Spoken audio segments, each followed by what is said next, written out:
Chapter 8. First Report of Dr. Watson. From this point onward, I will follow the course of events by transcribing my own letters to Mr. Sherlock Holmes, which lie before me on the table. One page is missing, but otherwise they are exactly as written and show my feelings and suspicions of the moment more accurately than my memory, clear as it is upon these tragic events, can possibly do. Baskerville Hall, October 13th. My dear Holmes. My previous letters and telegrams have kept you pretty well up to date as to all that has occurred in this most God-forsaken corner of the world. The longer one stays here, the more does the spirit of the moor sink into one's soul, its vastness, and also its grim charm. When you are once out upon its bosom, you have left all traces of modern England behind you, but on the other hand, you are conscious everywhere of the homes and the work of the prehistoric people. On all sides of you, as you walk, are the houses of these forgotten folk, with their grave and the huge monoliths which are supposed to have marked their temples. As you look at their grey stone huts against the scarred hillsides, you leave your own age behind you, and if you were to see a skin-clad, hairy man crawl out from the low door fitting a flint-tipped arrow on to the string of his bow, you would feel that his presence there was more natural than your own. The strange thing is that they should have lived so thickly on what must always have been most unfruitful soil. I am no antiquarian, but I could imagine that they were some unwarlike and harried race who were forced to accept that which none other would occupy. All this, however, is foreign to the mission on which you sent me and will probably be very uninteresting to your severely practical mind. I can still remember your complete indifference as to whether the sun moved round the earth or the earth round the sun. Let me, therefore, return to the facts concerning Sir Henry Baskerville. If you have not had any report within the last few days, it is because up to today there was nothing of importance to relate. Then a very surprising circumstance occurred, which I shall tell you in due course. But first of all, I must keep you in touch with some of the other factors in the situation. One of these, concerning which I have said little, is the escaped convict upon the moor. There is strong reason now to believe that he has got right away, which is a considerable relief to the lonely householders of this district. A fortnight has passed since his flight, during which he has not been seen and nothing has been heard of him. It is surely inconceivable that he could have held out upon the moor during all that time. Of course, so far as his concealment goes, there is no difficulty at all. Any one of these stone huts would give him a hiding place, but there is nothing to eat unless he were to catch and slaughter one of the moor sheep. We think, therefore, that he is gone, and the outlying farmers sleep the better in consequence. We are 4 able-bodied men in this household, so that we could take good care of ourselves, but I confess that I have had uneasy moments when I have thought of the Stapletons. They live miles from any help. There are one maid, an old manservant, the sister, and the brother, the latter not a very strong man. They would be helpless in the hands of a desperate fellow like this Notting Hill criminal if he could once effect an entrance. Both Sir Henry and I were concerned at their situation, and it was suggested that Perkins the groom should go over to sleep there, but Stapleton would not hear of it. The fact is that our friend, the baronet, begins to display a considerable interest in our fair neighbour. It is not to be wondered at, for time hangs heavily in this lonely spot to an active man like him, and she is a very fascinating and beautiful woman. There is something tropical and exotic about her, which forms a singular contrast to her cool and unemotional brother. Yet he also gives the idea of hidden fires.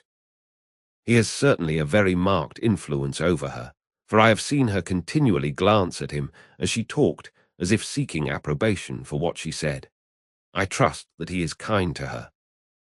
There is a dry glitter in his eyes, and a firm set of his thin lips, which goes with a positive and possibly a harsh nature. You would find him an interesting study. He came over to call upon Baskerville on that first day, and the very next morning he took us both to show us the spot where the legend of the wicked Hugo is supposed to have had its origin. It was an excursion of some miles across the moor to a place which is so dismal that it might have suggested the story. We found a short valley between rugged tors which led to an open, grassy space flecked over with the white cotton grass. In the middle of it rose two great stones, worn and sharpened at the upper end until they looked like the huge, corroding fangs of some monstrous beast. In every way it corresponded with the scene of the old tragedy. Sir Henry was much interested, and asked Stapleton more than once whether he did really believe in the possibility of the interference of the supernatural in the affairs of men. He spoke lightly, but it was evident that he was very much in earnest. Stapleton was guarded in his replies, but it was easy to see that he said less than he might, and that he would not express his whole opinion out of consideration for the feelings of the baronet. He told us of similar cases, where families had suffered from some evil influence, and he left us with the impression that he shared the popular view upon the matter. On our way back, we stayed for lunch at Merripit House, and it was there that Sir Henry made the acquaintance of Miss Stapleton. From the first moment that he saw her, he appeared to be strongly attracted by her, and I am much mistaken if the feeling was not mutual. He referred to her again and again on our walk home, and since then hardly a day has passed that we have not seen something of the brother and sister. They dine here tonight, and there is some talk of our going to them next week. One would imagine that such a match would be very welcome to Stapleton, and yet I have more than once caught a look of the strongest disapprobation in his face when Sir Henry has been paying some attention to his sister.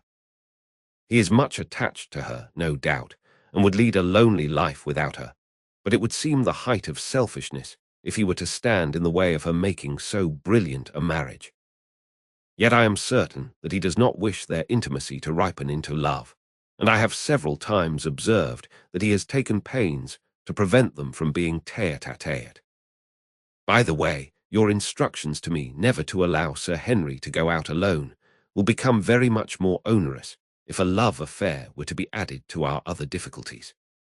My popularity would soon suffer if I were to carry out your orders to the letter. The other day, Thursday, to be more exact, Dr. Mortimer lunched with us. He has been excavating a barrow at Long Down and has got a prehistoric skull which fills him with great joy. Never was there such a single-minded enthusiast as he. The Stapletons came in afterwards, and the good doctor took us all to the yew alley at Sir Henry's request to show us exactly how everything occurred upon that fatal night.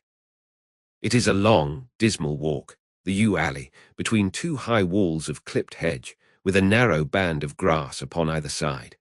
At the far end is an old tumble-down summer house. Halfway down is the moor-gate, where the old gentleman left his cigar-ash. It is a white wooden gate with a latch. Beyond it lies the wide moor. I remembered your theory of the affair and tried to picture all that had occurred. As the old man stood there, he saw something coming across the moor, something which terrified him so that he lost his wits and ran until he died of sheer horror and exhaustion. There was the long, gloomy tunnel down which he fled. And from what? A sheepdog of the moor, or a spectral hound, black, silent, and monstrous? Was there a human agency in the matter? Did the pale, watchful Barrymore know more than he cared to say? It was all dim and vague, but always there is the dark shadow of crime behind it. One other neighbour I have met since I wrote last. This is Mr. Frankland, of Laughter Hall, who lives some 4 miles to the south of us. He is an elderly man, red-faced, white-haired and choleric. His passion is for the British law, and he has spent a large fortune in litigation. He fights for the mere pleasure of fighting, and is equally ready to take up either side of a question, so that it is no wonder that he has found it a costly amusement. Sometimes he will shut up a right-of-way and defy the parish to make him open it. At others, he will with his own hands tear down some other man's gate and declare that a path has existed there from time immemorial, defying the owner to prosecute him for trespass.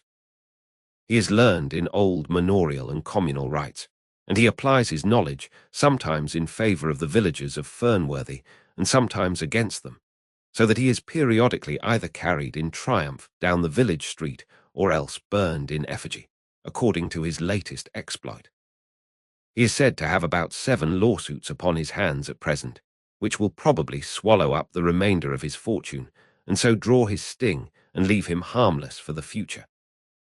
Apart from the law, he seems a kindly, good-natured person, and I only mention him because you were particular that I should send some description of the people who surround us. He is curiously employed at present. For being an amateur astronomer, he has an excellent telescope, with which he lies upon the roof of his own house and sweeps the moor all day in the hope of catching a glimpse of the escaped convict. If he would confine his energies to this, all would be well. But there are rumors that he intends to prosecute Dr. Mortimer for opening a grave without the consent of the next of kin, because he dug up the Neolithic skull in the barrow on Long Down. He helps to keep our lives from being monotonous and gives a little comic relief where it is badly needed. And now, having brought you up to date in the escaped convict, the Stapletons, Dr. Mortimer and Frankland of Laughter Hall, let me end on that which is most important and tell you more about the Barrymores, and especially about the surprising development of last night. First of all, about the test telegram, which you sent from London in order to make sure that Barrymore was really here. I have already explained that the testimony of the postmaster shows that the test was worthless and that we have no proof one way or the other. I told Sir Henry how the matter stood, and he at once, in his downright fashion, had Barrymore up and asked him whether he had received the telegram himself. Barrymore said that he had. "Did the boy deliver it into your own hands?" asked Sir Henry. Barrymore looked surprised and considered for a little time. "No," said he, "I was in the box-room at the time, and my wife brought it up to me." "Did you answer it yourself?" "No. I told my wife what to answer, and she went down to write it." In the evening, he recurred to the subject of his own accord. "I could not quite understand the object of your questions this morning, Sir Henry," said he. "I trust that they do not mean that I have done anything to forfeit your confidence." Sir Henry had to assure him that it was not so and pacify him by giving him a considerable part of his old wardrobe, the London outfit having now all arrived. Mrs. Barrymore is of interest to me. She is a heavy, solid person, very limited, intensely respectable, and inclined to be puritanical. You could hardly conceive a less emotional subject. Yet I have told you how, on the first night here, I heard her sobbing bitterly, and since then I have more than once observed traces of tears upon her face. Some deep sorrow gnaws ever at her heart. Sometimes I wonder if she has a guilty memory which haunts her, and sometimes I suspect Barrymore of being a domestic tyrant. I have always felt that there was something singular and questionable in this man's character, but the adventure of last night brings all my suspicions to a head. And yet it may seem a small matter in itself. You are aware that I am not a very sound sleeper, and since I have been on guard in this house, my slumbers have been lighter than ever. Last night, about 2 in the morning, I was aroused by a stealthy step passing my room. I rose, opened my door, and peeped out. A long black shadow was trailing down the corridor. It was thrown by a man who walked softly down the passage with a candle held in his hand. He was in shirt and trousers, with no covering to his feet. I could merely see the outline, but his height told me that it was Barrymore. He walked very slowly and circumspectly, and there was something indescribably guilty and furtive in his whole appearance. I have told you that the corridor is broken by the balcony which runs round the hall, but that it is resumed upon the farther side. I waited until he had passed out of sight, and then I followed him.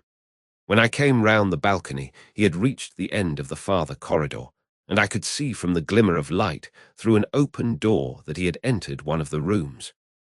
Now all these rooms are unfurnished and unoccupied, so that his expedition became more mysterious than ever.